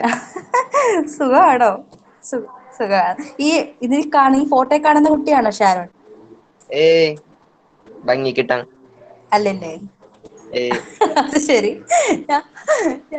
ഓക്കെ. പക്ഷെ ഞാൻ ഒരുപാട് പ്രതീക്ഷിച്ചു അങ്ങനെ ആയിരിക്കും. പോട്ടെ. അല്ല, ഞാൻ വിചാരിച്ചു ഷാരോൺ എന്റെ ക്ലാസ് അങ്ങനെ കിടന്ന് ഉറങ്ങുമായിരിക്കും. നല്ല അടിപൊളിയാണല്ലോ ഉറങ്ങാൻ. മഴയൊക്കെയുള്ള സമയമാണെങ്കിൽ പറയാൻ വേണ്ട. ഹിസ്റ്ററി ക്ലാസ് കേൾക്കാൻ പറ്റിയ സമയം. നമ്മുടെ സ്കൂളിലായാലും ഉച്ചയ്ക്ക് 12 മണി സമയത്ത് ഒരിക്കലും. ആടാ, ചേച്ചിയുടെ കല്യാണമായിരുന്നു. ചേച്ചിയുടെ കല്യാണമായിരുന്നു? ഓ പാവം കൊച്ചന. കണ്ടോ, നിങ്ങൾ മനസ്സിലാക്കണം ആത്മാർത്ഥത. കല്യാണം കഴിഞ്ഞിട്ട് പുള്ളി വേറെ കാര്യങ്ങളൊന്നും ചെയ്യാതെ ഓടി എന്റെ ക്ലാസ്സിന് നിങ്ങൾ മനസ്സിലാക്കണം. ബാക്കിയുള്ളവർ കണ്ടുപഠിക്കണം. അച്ഛനോടൊക്കെ എല്ലാവരും ഒന്ന് പോയി പറഞ്ഞേക്കണം. അച്ഛൻ ഇപ്പൊ എന്റെ ക്ലാസ് കയറാറേ ഇല്ല. അച്ഛന് ട്യൂഷൻ ആയെന്നാ തോന്നുന്നേ. ഷാരോൺ, അപ്പൊ എന്റെ ക്ലാസ് കഷ്ടം. എത്ര ബോറടി ക്ലാസ് ആയിട്ടും എന്റെ ക്ലാസ് കേൾക്കാൻ വന്ന ആ മനസ്സുണ്ടല്ലോ, അത് നിങ്ങളെ നമിച്ചിരിക്കുന്നു. ഞാൻ വെറുതെ ഷാരോണിന്റെ ശബ്ദം ഞാൻ കേട്ടിട്ടില്ല, അതുകൊണ്ട് വിളിച്ചാണ് കേട്ടോ. ഷാരോൺ, ഞാൻ പഠിപ്പിക്കുന്നത് മനസ്സിലാവുന്നുണ്ടോ? മനസ്സിലാവണ്ട. എന്തെങ്കിലും സംശയമുണ്ടോ? ഇല്ല. ഒന്നുമില്ല. അതാണ്, ഞങ്ങള് പേഷ്യന്റ് ലിസണേഴ്സ് ആണ്. ഞങ്ങൾക്ക് സംശയം വരാറില്ല. ഞങ്ങൾ ബുദ്ധിജീവികളാണ്. ഓക്കെ. അപ്പൊ ഓക്കേടാ, ഞാൻ ജസ്റ്റ് നിന്റെ കാര്യം അപ്പൊ ചേച്ചിയോടൊക്കെ എന്റെ വിഷ് പറഞ്ഞേക്ക്. ഓക്കേടാ. The Advent of modern industries and the plight of the workers. നമുക്ക് അടുത്ത സെക്ഷനിലോട്ട് പോവാം. മോഡേൺ ഇൻഡസ്ട്രീസ് എങ്ങനെയാണ് വന്നത്, പാവപ്പെട്ട ആൾക്കാരുടെ അല്ലെങ്കിൽ വർക്കേഴ്സിന്റെ അവസ്ഥ എന്താണ് എന്നുള്ളതാണ് നമ്മൾ ഈ സെക്ഷനിൽ പഠിക്കുന്നത്. British industrialist started modern industries in India in the 19th century. അപ്പോൾ ഒരു 19th സെഞ്ചുറി ഒക്കെ ആയപ്പോഴത്തേക്കും ബ്രിട്ടീഷുകാരായിട്ടുള്ള ഇൻഡസ്ട്രിയലിസ്റ്റ് വ്യാപാരികളും അങ്ങനെയുള്ള ആൾക്കാർ എന്തോ ചെയ്യാനായിട്ട് തുടങ്ങി, പുതിയ പുതിയ മോഡേൺ ഇൻഡസ്ട്രീസ് കൊണ്ടുവരാനായിട്ട് തുടങ്ങി. നമ്മുടെ ഇന്ത്യയിൽ പുതിയ തരത്തിലുള്ള കുറച്ച് വ്യവസായവും കാര്യങ്ങളൊക്കെ കൊണ്ടുവരാനായിട്ട് തുടങ്ങി. But there number was limited. പക്ഷെ കുറച്ച് ചെറിയ തോതിലാണ് കേട്ടോ, ചെറിയ തോതിൽ അവർ സ്റ്റാർട്ട് ചെയ്യാനായിട്ട് തുടങ്ങി, ഒരുപാടൊന്നുമില്ല, ചെറിയ തോതിൽ. The plantation industry was the first among them. First തോട്ടം കൃഷിയായിരുന്നു, പ്ലാന്റേഷൻ ഇൻഡസ്ട്രി ആയിരുന്നു അവർ ആദ്യം തുടങ്ങി. എന്തെങ്കിലുമൊക്കെ കാര്യങ്ങൾ കൃഷിയായി, ഇപ്പം തേയില, കാപ്പി അങ്ങനെയുള്ള കാര്യങ്ങൾ കൃഷി ചെയ്യുന്ന പ്ലാന്റേഷൻ ഇൻഡസ്ട്രി ആയിരുന്നു ആദ്യം അവർ സ്റ്റാർട്ട് ചെയ്തത്. അതിനുശേഷം അവർ ടെക്സ്റ്റൈൽ, ജൂട്ട്, സ്റ്റീൽ, പേപ്പർ, ഇതൊക്കെ ഈ ഇൻഡസ്ട്രീസ് എല്ലാം എസ്റ്റാബ്ലിഷ് ചെയ്യാനായിട്ട് തുടങ്ങി. ടെക്സ്റ്റൈൽ തുണികൾ ഉണ്ടാക്കുക, ജൂട്ട്സ് നമ്മുടെ ചെരുപ്പ് കാര്യങ്ങൾ അങ്ങനത്തെ സാധനങ്ങൾ, സ്റ്റീൽ, അതുപോലെ പേപ്പർ, ഇങ്ങനെയുള്ള ഓരോരോ ഇൻഡസ്ട്രീസ് പ്ലാന്റേഷനിൽ തുടങ്ങി. ഇങ്ങനെ ഓരോ ഇൻഡസ്ട്രീസും അവർ ഉണ്ടാക്കാനായിട്ട് തുടങ്ങി. The labourers in these industries were exploited. അപ്പോൾ എവിടെ ബ്രിട്ടീഷുകാരുടെ കീഴിൽ പണി ചെയ്യുന്ന എല്ലാ തരത്തിലുള്ള തൊഴിലാളികൾക്ക് എപ്പോഴും എക്സ്പ്ലോയിറ്റേഷൻ ആണ്. കാരണം അത്രയ്ക്ക് ദുഷ്ടന്മാരാണ് ഇവർ. വെറുതെ അല്ല, നിങ്ങൾ ബ്രിട്ടീഷുകാർ നമ്മളോട് കുറെ കാര്യങ്ങളൊക്കെ ചെയ്തില്ലേ. നിങ്ങൾ ശശി തരൂരിന്റെ ഒരു സ്പീച്ച് കണ്ടാൽ മതി, പുള്ളി അങ്ങ് ബ്രിട്ടീഷുകാരുടെ സെനേറ്റിൽ പോയി ബ്രിട്ടീഷുകാരെ നന്നായിട്ട് കളിയാക്കുന്നുണ്ട്. ഇതിൻ്റെയൊക്കെ ഇപ്പോഴും യൂട്യൂബിൽ ആ വീഡിയോ അവൈലബിൾ ആണ്, നമുക്കും നിങ്ങൾക്ക് താല്പര്യം ഉണ്ടെങ്കിൽ എടുത്ത് വെച്ച് കാണാം. പക്ഷെ വളരെ നല്ല രസമാണ്. ഈ കാര്യങ്ങളൊക്കെ, എല്ലാ കാര്യങ്ങളും എണ്ണി എണ്ണി പറയുന്നുണ്ട് അങ്ങോട്ടേക്ക്. ബ്രിട്ടീഷുകാർ എന്തൊക്കെ കാര്യങ്ങളാണ് നമ്മളോട് ചെയ്തത് അതൊക്കെ വളരെ തമാശ രീതിയിൽ ഡോക്ടർ തരൂർ പറയുന്നുണ്ട്. അദ്ദേഹത്തിന്റെ ഒരു ബുക്കും ഉണ്ട്, അതൊക്കെ നിങ്ങൾ കുറച്ചുകൂടെ വലുതാകുമ്പോൾ താല്പര്യം ഉണ്ടെങ്കിൽ വായിച്ചാൽ മതി. ഓക്കെ, അപ്പോൾ ആ ലേബറേഴ്സിന് ഒരുപാട് സഫറിങ്, ഒരുപാട് എക്സ്പ്ലോയിറ്റേഷൻ നേരിടേണ്ടി വന്നു. Their condition was extremely pathetic. അപ്പോൾ ബ്രിട്ടീഷുകാരുടെ കീഴിൽ പണിയെടുക്കുന്ന ഈ ലേബറേഴ്സിന്റെ അവസ്ഥ ശോചനീയ എന്ന് വെച്ചാൽ എക്സ്ട്രീംലി അത്രയ്ക്ക് പ്രശ്നമായിരുന്നു. എന്തൊക്കെയാണ് അവർ നേരിട്ട പ്രശ്നങ്ങൾ, അല്ലെങ്കിൽ എന്തൊക്കെ പ്രോബ്ലംസ് ആയിരുന്നു അവർ ഫേസ് ചെയ്തിരുന്നത് നമുക്ക് നോക്കാം. പ്രൊലോങ് വർക്കിംഗ് അവേഴ്സ്, ഒത്തിരി സമയം വർക്ക് ചെയ്യണം. നമുക്ക് ഒരു ചെറിയ ഒരു ഫാക്ടറിയിലൊക്കെ ആണെങ്കിൽ അല്ലെങ്കിൽ 7 മണിക്കൂർ 8 മണിക്കൂർ അത്രയൊക്കെ ആയിരിക്കും. പക്ഷെ ഇത് അതിനപ്പുറത്തേക്ക് വർക്ക് ചെയ്യേണ്ട അവസ്ഥയാണ്. തുച്ഛമായ വരുമാനം, മീഗർ എന്ന് പറയുമ്പോൾ വളരെ തുച്ഛമായ വരുമാനം, ജോലി ചെയ്യുന്നതിന് അതിനനുസരിച്ചുള്ള കൂലി, കുറച്ച് കൂലിയെ കൊടുക്കാറുള്ളൂ. അൺഹെൽത്തി അക്കോമഡേഷൻ, താമസിക്കുന്ന സ്ഥലമൊക്കെ ഒട്ടും വൃത്തിയില്ലാത്ത സ്ഥലങ്ങളായിരിക്കും. ഒരുപാടധികം ആൾക്കാർ ബ്രിട്ടീഷുകാരുടെ ഇൻഡസ്ട്രീസിലൊക്കെ വർക്ക് ചെയ്യുന്നുണ്ട്, പക്ഷെ അവരൊക്കെ താമസിക്കുന്ന വളരെ വൃത്തിയില്ലാത്ത അൺഹെൽത്തി ആയിട്ടുള്ള സ്ഥലങ്ങളിലാണ്. അപ്പോൾ ഒരുപാട് പ്രശ്നങ്ങൾ. അപ്പോൾ അൺഹെൽത്തി ആയിട്ടൊരു സ്ഥലത്ത് താമസിക്കുമ്പോൾ എന്തെല്ലാം ഇഷ്യൂസ് വരും, രോഗങ്ങളുണ്ടാകും, സാനിറ്റേഷന്റെ പ്രശ്നം വരാം, അങ്ങനെ ഒത്തിരി ഇഷ്യൂസ് തൊഴിലാളികൾക്ക് നേരിടേണ്ടി വന്നു. Okay, there was no trade union in India at the time. അപ്പോൾ ആ സമയത്ത് തൊഴിലാളികളുടെ ഈ ഒരു ട്രേഡ് യൂണിയൻസ്, തൊഴിലാളികളുടെ കൂട്ടായ്മ, അങ്ങനത്തെ കാര്യങ്ങളൊന്നുമില്ല, വ്യാപാരികളുടെ കൂട്ടായ്മ ഒന്നും ആ സമയത്ത് ഇന്ത്യയിലില്ല. ആ സമയത്ത് however the workers agitated whenever they suffered extreme exploitation. Exploitation അങ്ങ് അതിന്റെ മൂർധന്യാവസ്ഥയിലായപ്പോഴത്തേക്കും തൊഴിലാളികൾ പതുക്കെ ബ്രിട്ടീഷുകാർക്കെതിരെ ഇങ്ങനെ തിരിയാനായിട്ട് തുടങ്ങി. ചെറിയ അജിറ്റേഷൻസ് ഉണ്ടാവാനായിട്ട് തുടങ്ങി. അങ്ങനെ ഉണ്ടായ 2 സ്ട്രൈക്സ് ആണ് ഗ്രേറ്റ് ബോംബെ ടെക്സ്റ്റൈൽ സ്ട്രൈക്കും കൽക്കട്ട ജൂട്ട് മിൽ സ്ട്രൈക്കും. ഗ്രേറ്റ് ബോംബെ ടെക്സ്റ്റൈൽ സ്ട്രൈക്ക് ഉണ്ടായ വർഷം 18 ജാനുവരി 1982 ആണ്. നിങ്ങളുടെ ടെക്സ്റ്റിലില്ല, താല്പര്യം ഉണ്ടെങ്കിൽ മാത്രം എഴുതിയിട്ടാൽ മതി. 18 January 1982 great Bombay textile strike ഉണ്ടായത്. 18 ജാനുവരി 1982 കേട്ടോ. പിന്നെ കൽക്കട്ട ജൂട്ട് മിൽ സ്ട്രൈക്ക് ഉണ്ടായത് 1928 1928. മറ്റേത് ജാനുവരി 18 1982, കൽക്കട്ട ജൂട്ട് മില് 1928. ഓക്കെ, അപ്പൊ ഈ 2 സ്ട്രൈക്കും 1928. Okay, we have discussed the sufferings of different sections of people and their agitation against the British rule as a result of the economic exploitation of the British. These agitations were limited to the respective regions and were not well organized. അപ്പോൾ നമ്മളിപ്പോൾ ഒരുപാട് കാര്യങ്ങൾ പറഞ്ഞു. ബ്രിട്ടീഷുകാർക്കെതിരെ തൊഴിലാളികൾ തിരിഞ്ഞതും economic എക്സ്പ്ലോയിറ്റേഷനും അവരുടെ ഒത്തിരി issues പറഞ്ഞു. പക്ഷെ ഇതൊക്കെ ഒരു ചെറിയ റീജിയനിൽ അങ്ങ് ഒതുങ്ങിക്കൂടുക. ഇപ്പോൾ നമ്മൾ സാന്താൾ കലാപം പഠിച്ചപ്പോൾ ആ ഒരു സ്ഥലത്ത് മാത്രം, കുറിച്യരുടെ വയനാട്ടിൽ മാത്രം. ഇത് ഇന്ത്യ മൊത്തം ഒന്നും ആയിട്ടില്ല. ചെറിയ ചെറിയ റീജിയനിൽ ഓരോരോ പ്രശ്നങ്ങൾ ഉണ്ടാവും, ആൾക്കാർ അതിനെതിരെ റിവോൾട്ട് ചെയ്യും ബ്രിട്ടീഷുകാർക്കെതിരെ. അതങ്ങനെ ഓരോ റീജിയനിൽ മാത്രം ഒതുങ്ങി നിൽക്കുകയായിരുന്നു. But in the second half of the 19th century, 19ാം നൂറ്റാണ്ടിന്റെ ഒരു 2ാം ശതകത്തിലൊക്കെ ആയപ്പോഴത്തേക്കും different sections of oppressed people mobilized against the British and launched organized agitation. അപ്പോൾ 19ാം സെഞ്ചുറിയുടെ 2ാം ശതകം 2ാം ഘട്ടത്തിലൊക്കെ ആയപ്പോഴത്തേക്കും ആൾക്കാർക്ക് ബ്രിട്ടീഷുകാരുടെ സ്വഭാവം ശരിക്കും മനസ്സിലായി. അപ്പോൾ അവർ തീരുമാനിച്ചു എങ്ങനെയെങ്കിലും ബ്രിട്ടീഷുകാർക്കെതിരെ സംഘടിക്കണം, എങ്ങനെയും ഇവിടുന്ന് തുരത്തി ഓടിക്കണം. കാരണം ഒത്തിരി എക്സ്പ്ലോയിറ്റേഷൻ പാവപ്പെട്ട തൊഴിലാളികൾക്കും, ഇപ്പം നമ്മൾ അങ്ങോട്ട് പഠിക്കും, ഈ ഇന്ത്യയിലെ പട്ടാളക്കാർക്കും കിങ്സിനും ഇഷ്ടം പോലെ ആൾക്കാർക്ക് ഒരുപാട് പ്രശ്നങ്ങൾ നേരിടേണ്ടതായിട്ട് വരുന്നു. ട്രൈബൽ കമ്മ്യൂണിറ്റീസിന്, പെസൻസിന്, കൃഷിക്കാർക്ക്, അങ്ങനെ എല്ലാ സെക്ഷനിലുള്ള ആൾക്കാർക്കും ഒരുപാട് ബുദ്ധിമുട്ടുകൾ ബ്രിട്ടീഷുകാർ വന്നതോടുകൂടി ഉണ്ടായി. ഇത്രയും കാര്യങ്ങൾ പറഞ്ഞ് മനസ്സിലായോ? ആർക്കെങ്കിലും എന്തെങ്കിലും ഡൗട്ട്സ് ഉണ്ടോ?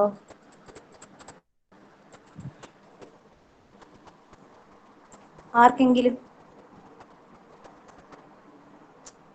ഒന്നുമില്ല.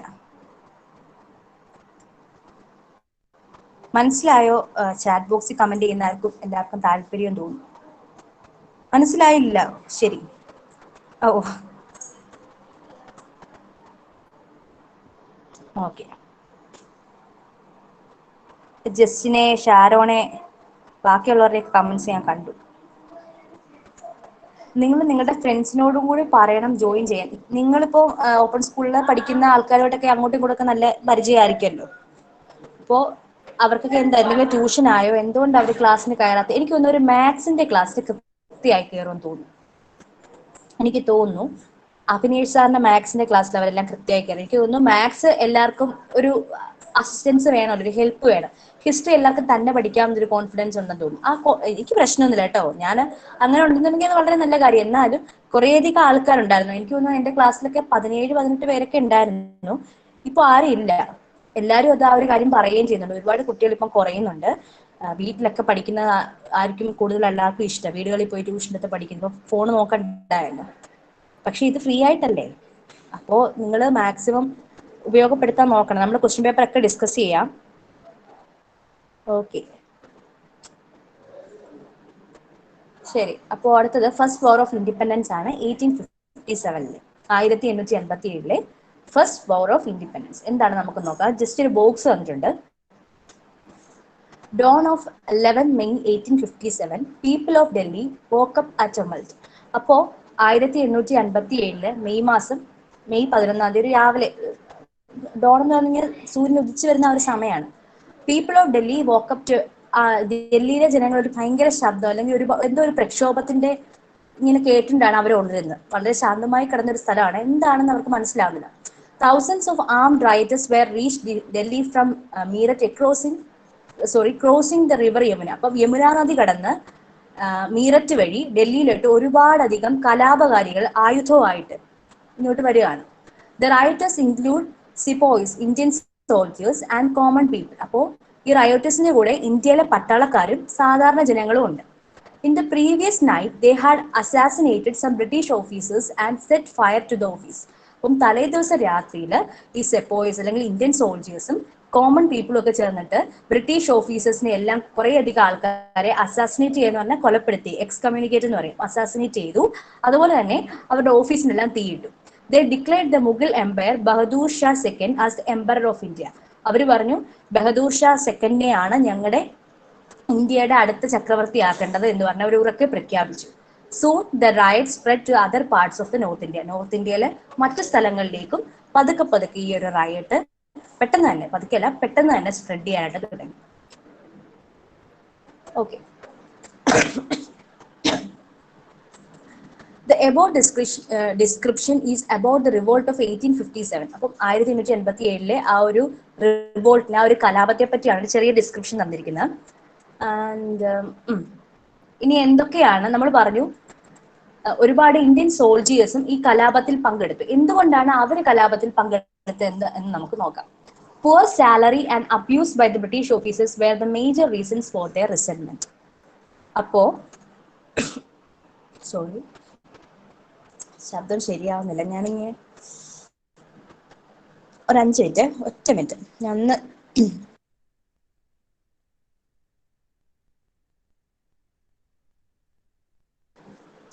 എന്റെ വോയിസ് നന്നായിട്ട് ക്രാക്ക് ചെയ്യുന്നുണ്ടെന്ന് തോന്നുന്നു. കാരണം 2 ആഴ്ചയായിട്ട് എനിക്ക് പനിയാണോ? ഒരു ചെറിയ ത്രോട്ട് പനിയായിരുന്നടാ. കൊറോണ അല്ല കേട്ടോ. ഞാൻ പനിയാണെന്ന് പറയുമ്പോഴേ ആദ്യം ചോദിക്കാം കൊറോണയാണോ എന്നാണ്. കൊറോണ ഒന്നും അല്ല. എനിക്കൊരു ക്രിസ്മസിന്റെ സമയത്ത് കുറച്ച് എണ്ണ കൂടുതൽ കഴിച്ച പിറ്റേ ദിവസം ആയപ്പോഴത്തേക്കും എന്തോ ആടാ എന്തെങ്കിലും ബുദ്ധിമുട്ട് അനുഭവപ്പെടുന്നുണ്ടോ? ഓ ഇല്ല ഇനി അങ്ങനത്തെ ബുദ്ധിമുട്ടൊന്നും ഇല്ല. അങ്ങനത്തെ അങ്ങനത്തെ ബുദ്ധിമുട്ടൊന്നുമില്ല. എനിക്ക് ക്ലാസ് ഒക്കെ എടുക്കും. കാരണം ഞാൻ തീരെ വയ്യാതിരുന്ന സമയത്ത് ഒരു ക്ലാസ് എടുത്തിട്ടുണ്ടായിരുന്നു ഇവിടെ കഴിഞ്ഞ ആഴ്ച. അന്ന് എനിക്ക് ഒട്ടും ശബ്ദമില്ലായിരുന്നു. ഇത് കഴിഞ്ഞിട്ട് ക്ലാസ്സുകൂടെ കഴിഞ്ഞ് കഴിഞ്ഞിട്ട് എനിക്ക് ശബ്ദമില്ല. ഞാൻ ഇങ്ങനെ കീന്ന് മാത്രമേ എന്റെ ശബ്ദം ഉണ്ടാക്കുന്നു വന്നോണ്ടിരുന്നു. അത്രയ്ക്ക് ശബ്ദം പോയായിരുന്നു. എന്നാലും നിങ്ങളോട് സംസാരിക്കുന്നത് എനിക്ക് ഭയങ്കര ഇഷ്ടമുള്ള കാര്യമാണ്. നമുക്ക് ഈ ത്രോട്ട് ഇൻഫെക്ഷൻ വരുമ്പോൾ മിണ്ടാതിരിക്കുക എന്നുള്ളതാണ്, കൂടുതൽ ശബ്ദം എടുക്കാതിരിക്കുക എന്നുള്ളതാണ് അതിനോട് പറ്റിയ റെമഡി. പക്ഷെ എന്നെ കൊണ്ട് നടക്കത്തില്ല. ഞാൻ മിണ്ടാതിരിക്കില്ല. അതുകൊണ്ട് എനിക്ക് പ്രശ്നമൊന്നുമില്ല. ഇടയ്ക്കിടയ്ക്ക് ഇങ്ങനെ ഒരു ക്രാക്ക് വരുന്നുണ്ട്. അതങ്ങ് ശരിയായിക്കോളും. എന്നാലും ബിബിന്റെ കൺസേണിന് നന്ദി. ബിബിൻ ചോദിച്ചല്ലോ. ഓക്കെ. അപ്പോ ഈ ഇന്ത്യൻ സോൾജേഴ്സ് ഇവർക്കെതിരെ റിവോൾട്ട് നടത്താനുണ്ടായ ഒരു കാരണം എന്ന് പറഞ്ഞാൽ ഈ ബ്രിട്ടീഷുകാരുടെ കീഴിൽ വർക്ക് ചെയ്ത ഇന്ത്യൻ സോൾജേഴ്സിന് സാലറി വളരെ കുറവായിരുന്നു. അതുപോലെ ബ്രിട്ടീഷ് ഓഫീസേഴ്സ് നമ്മുടെ ഇന്ത്യക്കാരായിട്ടുള്ള സോൾജേഴ്സിനെ ഒരുപാടധികം അബ്യൂസ് ചെയ്യുകയും എക്സ്പ്ലോയിറ്റ് ചെയ്യുകയും ചെയ്യാറ്. നാണം കെടുത്തി. കാരണം എവിടെയോ പഠിച്ചിട്ടുണ്ടെന്ന് തോന്നുന്നു, ഈ ബ്രിട്ടീഷുകാരായിട്ടുള്ള സോൾജേഴ്സ് അവരുടെ കാല് നക്കൊക്കെ വേണം. നമ്മുടെ ഇന്ത്യൻ സോൾജേഴ്സ് അവരുടെ ഈ ചെരുപ്പ് നക്കോ ഷൂസ് ഒക്കെ നക്കോ അങ്ങനെയൊക്കെ ഉണ്ട്. ഏതൊരു സിനിമയ്ക്കകത്ത് എവിടെയാന്ന് എനിക്ക് ഓർമ്മയില്ല. അങ്ങനെയൊക്കെ ഉണ്ടായിരുന്നു. ഒരു സിനിമയെ കാണിക്കുന്നതാണ് കേട്ടോ, എനിക്ക് ഓർമ്മയില്ല എവിടുത്തെയാണ്. അപ്പോൾ പുവർ സാലറി, ബ്രിട്ടീഷ് ഓഫീസേഴ്സിന്റെ ഈ ഒരു അബ്യൂസ് ഒക്കെ കാരണം, ഈ 2 കാരണങ്ങളാണ് പ്രധാനപ്പെട്ട റീസൺ എന്ന് പറയുന്നത് ഈ ഇന്ത്യൻ സോൾജേഴ്സ് ബ്രിട്ടീഷുകാർക്കെതിരെ തിരിയാൻ. The rumor that the cartridge in the newly supplied Enfield rifles were greased with the fat of cows and pigs provoked them. അപ്പോൾ നമ്മൾ ഈ തോക്കിലൊക്കെ ഗണ്ണിലൊക്കെ ഉപയോഗിക്കുന്ന കാട്രിഡ്ജിൽ ഈ സംഭവങ്ങളൊക്കെ ഉണ്ടല്ലോ അതിനകത്ത് ഉപയോഗിക്കും. അപ്പോൾ അതുണ്ടാക്കിയിരിക്കുന്നത് കൗസിന്റെയും പിക്സിന്റെയും കൊഴുപ്പ് കൊണ്ടാണെന്നൊരു റൂമർ ഇങ്ങനെ പകരക്കാനായിട്ട് തുടങ്ങി. കൗസ്, പിക്സ് ഇതിന്റെയൊക്കെ കൊഴുപ്പ്, ഫാറ്റ് കൊണ്ടാണ് ഈ കേട്രിഡ്ജും ഈ സംഭവങ്ങളൊക്കെ ഉണ്ടാക്കാനായിട്ട് തുടങ്ങിയെന്ന്. റൈഫിൾസ് ഉണ്ടാകത്ത് നമ്മൾ ഉണ്ടാന്ന് പറയത്തില്ലേ, ആ സംഭവമൊക്കെ ഉണ്ടാക്കിയത് അങ്ങനെയാണെന്നൊരു റൂമർ പറക്കാനായിട്ട് തുടങ്ങി. It wounded the religious sentiments of Hindu and Muslim soldiers. ആ സമയത്ത് ഹിന്ദുസിനായാലും അല്ലെങ്കിൽ ഈ നമ്മുടെ ഇന്ത്യക്കാർക്ക് റിലീജിയസ് സെന്റിമെന്റ്സ് വളരെ കൂടുതലായിരുന്നു. മതത്തോട് വല്ലാത്തൊരു അഭിനിവേശമായിരുന്നു. അപ്പോഴാണ് അവർ പറയുന്നത് ഈ കൗസ്, പിക്സ് എന്നൊക്കെ പറഞ്ഞ ആനിമൽസിന്റെ ഇറച്ചിക്കാരി അങ്ങനത്തെ സാധനങ്ങളൊക്കെ വരുമല്ലോ.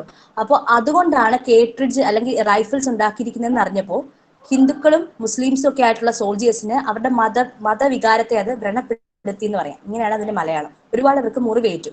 The soldiers who were unwilling to use the new cartridges were punished by the officers. അപ്പോൾ അവർ പറഞ്ഞു, ഇനി ഞങ്ങൾ ഇത് ഉപയോഗിക്കത്തില്ല, കൗസിന്റെ പിക്സിന്റെ ഒക്കെ ഫാറ്റ് കൊണ്ട് ഉണ്ടാക്കി ഈ ഒരു റൈഫിൾസും കാര്യങ്ങളും ഒന്നും ഞങ്ങൾ ഉപയോഗിക്കില്ല എന്ന് പറഞ്ഞപ്പോൾ ഈ ബ്രിട്ടീഷ് ഓഫീസേഴ്സ് അവരെ പണിഷ് ചെയ്യാനായിട്ട് തുടങ്ങി. In the Barakpur in the Bengal, Mangal Pandey, an Indian soldier, shot at a British officer who forced him to use the new cartridge. അപ്പോൾ ബംഗാളിലുള്ള മംഗൾ പാണ്ഡെ എന്ന് പറയുന്ന ഒരു ഇന്ത്യൻ സോൾജിയർ, ആ ഇന്ത്യൻ സോൾജിയറോട് ഒരു ബ്രിട്ടീഷ് ഓഫീസർ പറഞ്ഞു, നിങ്ങൾ ഈ ഒരു കാർട്രിഡ്ജ്, അതായത് കൊഴുപ്പിന്റെയും കൗസിന്റെയും പിക്സിന്റെയും ഒക്കെ ഫാറ്റ് കൊണ്ട് ഉണ്ടാക്കുന്ന ഈ ഒരു കാർട്രിഡ്ജ് യൂസ് ചെയ്യാൻ പറഞ്ഞു. പക്ഷെ അദ്ദേഹം അത് കേട്ടില്ല. അതിന് പകരം അദ്ദേഹം ആ ബ്രിട്ടീഷ് ഓഫീസറെ വെടിവെച്ചു. എന്നിട്ട് എന്തായി? He was arrested and hang to death. അദ്ദേഹത്തെ അറസ്റ്റ് ചെയ്തു. ഈ മംഗൾ പാണ്ഡെ അറസ്റ്റ് ചെയ്തു. എന്നിട്ട് അദ്ദേഹത്തെ തൂക്കിക്കൊല്ലുകയാണ് ചെയ്തത്. അപ്പൊ അത്രയും റിലീജിയസ് സെന്റിമെന്റ്സ് ആ സമയത്ത് ഹിന്ദുസിനും മുസ്ലിംസിനും ആയിട്ടുള്ള സോൾജേഴ്സിനും ഉണ്ടായിരുന്നു. റിലീജിയനോട് അത്രയും അഭിനിവേശം ഉണ്ടായിരുന്നു. അപ്പൊ അവരോടാണ് ഈ കൗസും പിക്സിന്റെ ഒക്കെ ഫാറ്റ് കൊണ്ട് ഉണ്ടാക്കിയ ഈ കാർട്രിഡ്ജ് യൂസ് ചെയ്യാനെന്ന് പറയുന്നത്. അവർ കേൾക്കുമോ? Okay. People from all walks of life, including kings, farmers, craftsmen, etc., took part in the rebellion. അപ്പോൾ ഈ ഒരു ഫസ്റ്റ് ഇൻഡിപെൻഡൻസിൽ എല്ലാ തരത്തിലുള്ള ആൾക്കാരും, കിങ്സ് ആവട്ടെ, ഫാർമേഴ്സ് ആവട്ടെ, കൈത്തൊഴിലാളികളാവട്ടെ, അങ്ങനെ എല്ലാ തരത്തിലുള്ള ആൾക്കാരും ഈ റിബല്യനകത്ത് പങ്കുചേരാനായിട്ട് തുടങ്ങി. The British rule had adversely affected the kings too. അപ്പം രാജാക്കന്മാരെയും ഈ ബ്രിട്ടീഷ് റൂൾ കാര്യമായിട്ട് ബാധിച്ചു. In addition to the doctrine of lapse, അപ്പൊ എന്താണ് ഈ ഡോക്ട്രിൻ ഓഫ് ലാപ്സ് അഥവാ ദത്തവകാശ നിയമം എന്ന് പറയാം. ഈ ഡോക്ട്രിൻ ഓഫ് ലാപ്സ് എന്ന് പറയുന്നത്, ഇപ്പോ ഒരു ഭരണത്തിൽ ഇരിക്കുന്ന ഒരു രാജാവ് മരിച്ചു. ആ രാജാവ് മരിച്ചപ്പോൾ സ്വാഭാവികമായിട്ടും അദ്ദേഹത്തിന് ഇപ്പൊ 2 ആൺമക്കളുണ്ട് എന്നുണ്ടെങ്കിൽ ആ സ്ഥാനം അടുത്ത രാജാവ് അല്ലെങ്കിൽ ഈ ഇപ്പോഴത്തെ രാജകുമാരനായിരിക്കും അടുത്ത രാജാവായിട്ട് വരിക. ഇപ്പോൾ ഫോർ എക്സാമ്പിൾ നമ്മുടെ ബിപിൻ ഏതെങ്കിലും ഒരു രാജ്യത്തെ രാജാവായിരുന്നു വിചാരിച്ചു. അപ്പോൾ അല്ല വേണ്ട ബിപിൻ വേണ്ട, പോട്ടെ, പോട്ടെ സാരമില്ല. അപ്പൊ ബിപിൻ പെട്ടെന്ന് എന്തെങ്കിലും കാരണം കൊണ്ട് ബിപിൻ എന്തെങ്കിലും പറ്റി. അപ്പൊ ബിപിന് 2 മക്കളുണ്ട്. അതിലൊരാളാണ് ഷാരനും പിന്നെ ജസ്റ്റിനും. അപ്പോ ഷാരനും ജസ്റ്റിനും ഉണ്ടല്ലോ, 2 ആൺമക്കളുണ്ട്. അപ്പോൾ അടുത്ത അവകാശം ഇപ്പൊ ഷാരൻ മൂത്തതെന്നുണ്ടെങ്കിൽ ഷാരനായിരിക്കും അടുത്ത കിങ്. പക്ഷേ ഈ ഒരു ഡോക്ട്രിൻ ഓഫ് ലാബ്സിന്റെ അല്ലെങ്കിൽ ദത്തവകാശ നിയമപ്രകാരം ഈ പറയുന്ന കിങ്ങിന് ആൺമക്കൾ ആരും ഇല്ലെന്നുണ്ടെങ്കിൽ ആ ഒരു രാജ്യം ഡയറക്റ്റ് ആയിട്ട് ആരുടെ കയ്യിൽ പോകും? ബ്രിട്ടീഷുകാരുടെ കയ്യിൽ പോകും. അപ്പൊ ആൺമക്കൾ ഇല്ലെന്നുണ്ടെങ്കിൽ ഇനിയും പറഞ്ഞിട്ട് കാര്യമില്ല, ആ സ്ഥലം മൊത്തം, ആ രാജ്യം എൻറ്റയർ ആയിട്ട് ആരുടെ കയ്യിൽ പോകും? നമ്മുടെ ബ്രിട്ടീഷുകാരുടെ കയ്യിൽ പോകും. ഇതിനെയാണ് നമ്മൾ ഡോക്ട്രിൻ ഓഫ് ലാബ്സ് എന്ന് പറയുന്നത്. ഞാനൊന്ന് പറഞ്ഞുതരാം. The doctrine of lapse introduce ചെയ്ത് ലോർഡ് ഡെൽഹൌസിയാണ്, ഡെൽഹൌസി പ്രഭുവാണ് ഡോക്ട്രിൻ ഓഫ് ലാബ്സ് അഥവാ ദത്തവകാശ നിയമം കൊണ്ടുവന്നത്. നിങ്ങളുടെ ടെക്സ്റ്റിലില്ല, വേണമെന്നുണ്ടെങ്കിൽ മാത്രം നിങ്ങൾ എഴുതിയാൽ മതി. According to this doctrine, if any Indian ruler, ആരെങ്കിലും എഴുതുന്നുണ്ടോ? അതോ ഞാൻ വെറുതെ പറയേണ്ട കാര്യമില്ലേ? കാരണം നിങ്ങൾക്ക് അത് ഒന്ന് അറിഞ്ഞിരിക്കാൻ വേണ്ടിയാ. അപ്പോൾ according to this doctrine, if any Indian ruler dies, അപ്പം എനി ഇന്ത്യൻ റൂളർ ഡൈസ് എഴുതി, okay, without leaving a male heir, without leaving a male heir, HEIR, his kingdom would automatically pass over to the British. His kingdom would automatically pass over to the British. ഇതാണ് the doctrine of lapse അഥവാ ദത്തവകാശ നിയമം. ഒന്നുകൂടെ പറയാം. The doctrine of lapse was introduced by Lord Dalhousie. Dalhousie പ്രഭുവാണ് ഇത് കൊണ്ടുവന്നത്.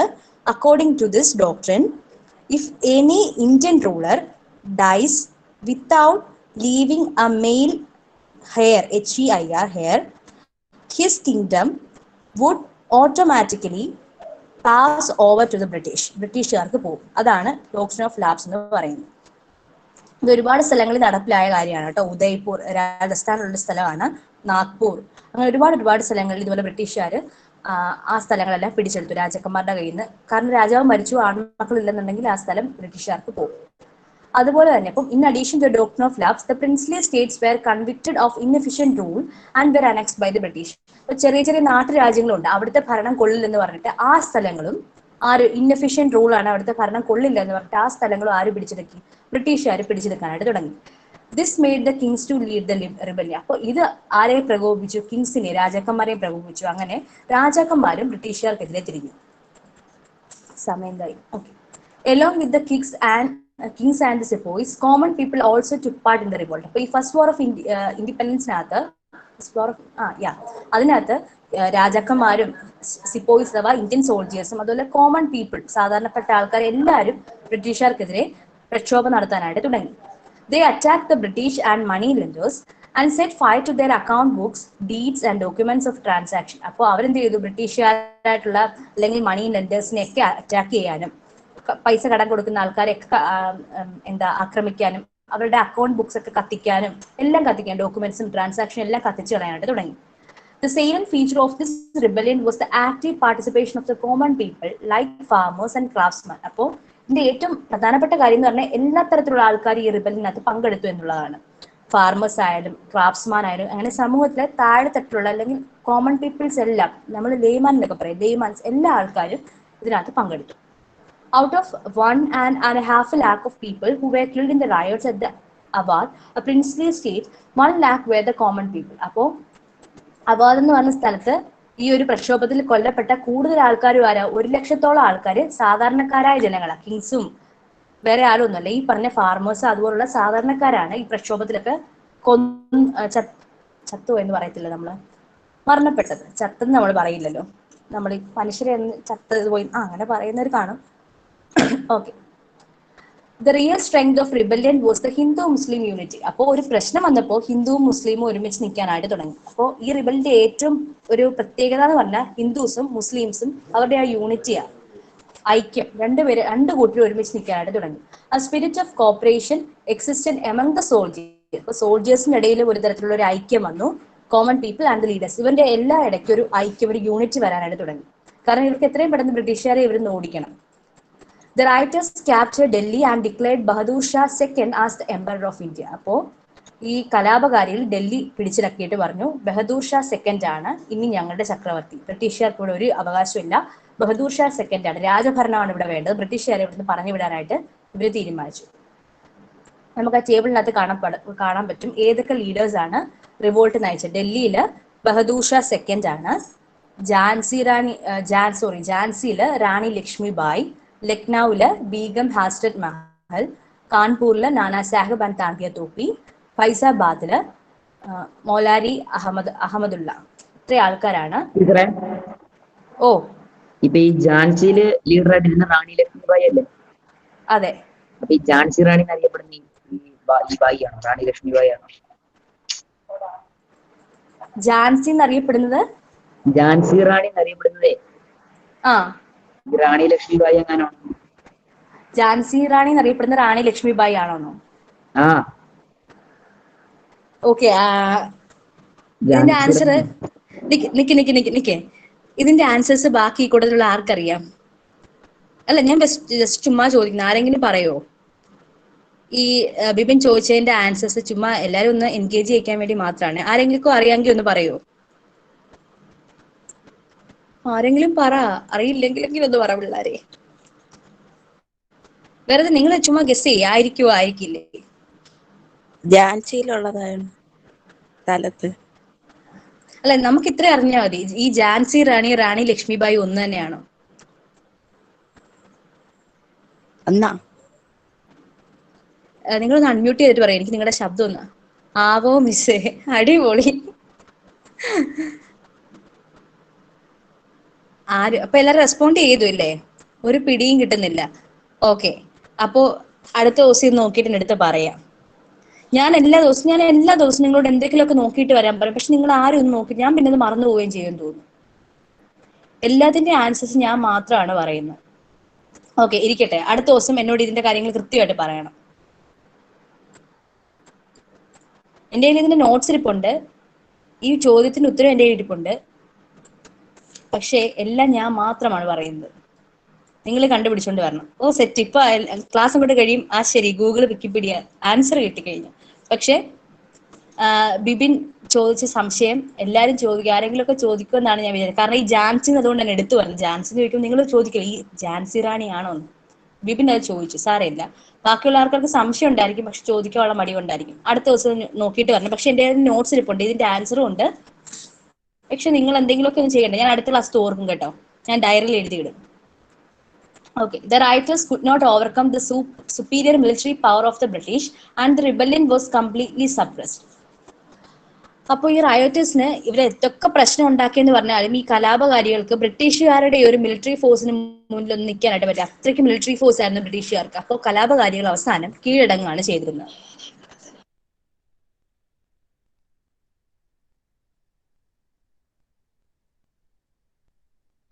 Okay, ഇവിടെ ഒരു ചെറിയ ഡിസ്റ്റർബൻസ് ഉണ്ടായി. Though the revolt could not succeed completely, it was marked as the foremost massive resistance of the Indians against the British. അപ്പം ബ്രിട്ടീഷുകാർക്കെതിരെയുള്ള ഏറ്റവും ശക്തമായിട്ടുള്ള, സക്സസ് ആയില്ലെങ്കിൽ പോലും, അത്രയ്ക്ക് സക്സസ് ആയില്ലെങ്കിൽ പോലും ബ്രിട്ടീഷുകാർക്കെതിരെയുള്ള ഏറ്റവും ശക്തമായിട്ടുള്ള ഒരു പ്രക്ഷോഭം തന്നെയായിരുന്നു ഈ പറഞ്ഞ നമ്മളിപ്പം പഠിച്ച പ്രക്ഷോഭം, first war of independence. It brought about several changes in the policies and administration of the British. ബ്രിട്ടീഷുകാരുടെ ഒരുപാട് പോളിസീസിലും ഒക്കെ ഒരുപാട് മാറ്റങ്ങൾ ഈ ഒരു ഒറ്റ റിവോൾട്ട് കാരണം ഉണ്ടായി.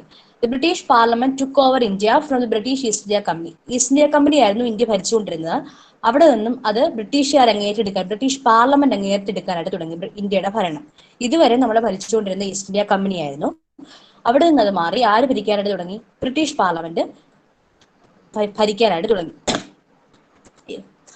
However, the economic exploitation of the British reached its extreme level in the post-1857 phase.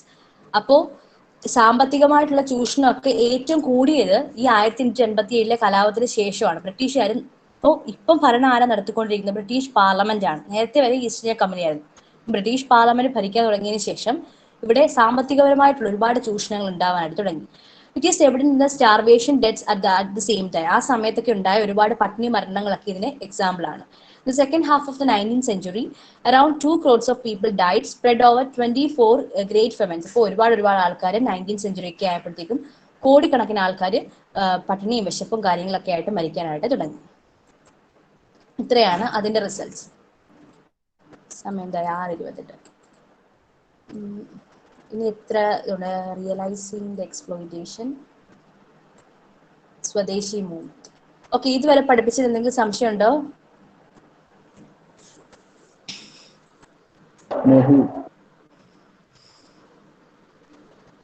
വേറെ ആർക്കെങ്കിലും സംശയം? ഇല്ല മിസ്സേ. എന്തെങ്കിലും ആർക്കും സംശയം? ഓക്കെ, ഇല്ല. ഓക്കെ, അപ്പോൾ അടുത്ത് സ്റ്റാർട്ട് ചെയ്യാനോ? റിയലൈസിങ് ദ എക്സ്പ്ലോയിറ്റേഷൻ എന്ന് പറഞ്ഞിട്ട് സമയം 6:29. ഓക്കെ, അപ്പോൾ അത് അടുത്ത ക്ലാസ്സിൽ. നിങ്ങൾക്ക് എന്തെങ്കിലും സജഷൻസ് ചെയ്യാൻ എല്ലാ ദിവസവും എൻഡ് ചെയ്യുന്നതിന് മുമ്പ് ചോദിക്കുക. എന്തെങ്കിലും സജഷനോ കാര്യങ്ങളോ പറയാനുണ്ടോ? എന്തെങ്കിലും പറയാനുണ്ടോ? നിങ്ങൾക്ക് ഇങ്ങനെ പഠിപ്പിച്ചാൽ മതി, അല്ലെങ്കിൽ എല്ലാ ചാപ്റ്ററും ഫോക്കസ് ചെയ്യേണ്ട, അങ്ങനെ എന്തെങ്കിലുമൊക്കെ സജഷൻസ് ഉണ്ടോ? സ്കൂളിൽ പറഞ്ഞ കാര്യമോ ഇതുവരെ പഠിപ്പിച്ച ചാപ്റ്ററിൽ സംശയം എന്തെങ്കിലും ഉണ്ടോ? സ്ഥിരമായിട്ട് കയറുന്ന ആൾക്കാർക്ക് വലിയ കുഴപ്പമില്ലായിരിക്കും. ഇടയ്ക്ക് മിസ്സാവുന്നവർക്കായിരിക്കും എന്തെങ്കിലും ഇഷ്യൂസ് വരുന്നത്.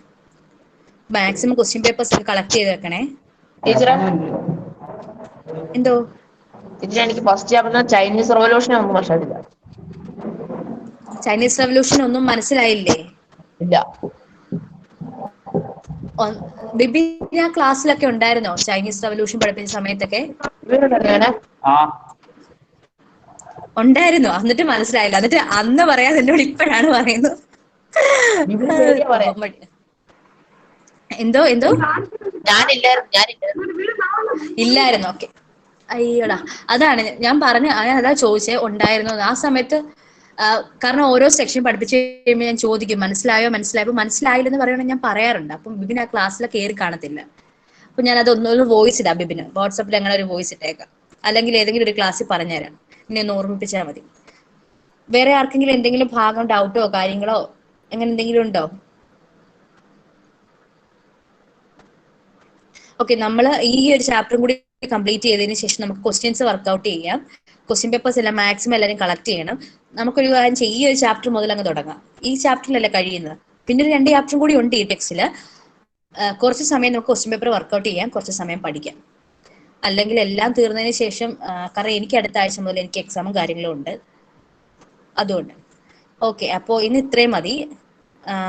ഓരോരുത്തരോടും പേരെടുത്ത് ചോദിക്കുകയാണ് ആർക്കെങ്കിലും എന്തെങ്കിലും സംശയം. ബിബിൻ, അമീഷ,